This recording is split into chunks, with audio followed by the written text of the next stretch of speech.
Un champ sans entretien, presque à l'abandon. Pourtant, il y a quelques mois, Kwedien Ekwefoli et sa famille récoltaient encore sur ses planches des paniers et des paniers de piment blanc. Une récolte abondante qui a fait la satisfaction des chercheurs de l'Institut togolais de recherche agronomique, notamment le directeur général, le docteur Komla Atua-Bobli, qui a décidé de se rendre sur les lieux pour apprécier le travail accompli. En dépit de l'encadrement et des conseils des chercheurs de l'ITRA, Kwedien Ekwefoli a été vite rattrapé par les difficultés.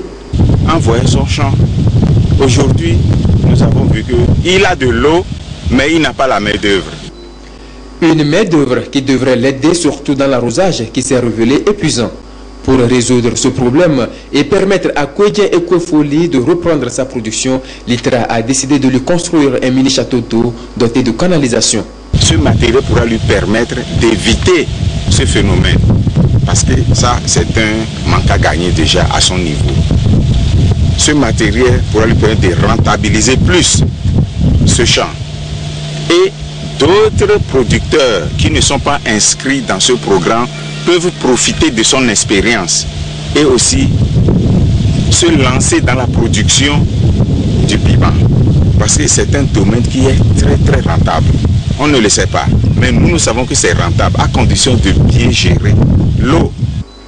Pour joindre l'acte à la parole, une motopompe immergente a été remise à Kwedien Ekwefoli. 42 autres maraîchers, membres de cet groupement à Afidéniba et à Djoloko dans la préfecture de Vaud, qui se sont lancés eux aussi dans la production du piment blanc et autres légumes proposés par l'État, ont reçu eux aussi divers matériels agricoles. Il s'agit notamment de 11 motopompes, 10 pulvérisateurs, 10 tuyaux de 50 mètres, 8 brouettes, 12 pelles, 24 binettes, le tout évalué à 2 500 000 francs CFA. Ils nous ont promis qu'ils vont nous aider à installer certaines machines sur notre terrain pour faciliter le travail. Bon, ils l'ont fait. Ils ont fait les canalisations, ils ont mis des tuyaux sur les champs d'un grand nombre de gens. Nous les remercions beaucoup. Tout ce matériel a été fourni par le CORAF, Conseil Ouest et Centrafricain pour la recherche et le développement agricole, avec le financement du CRDI, l'Agence canadienne pour le développement international.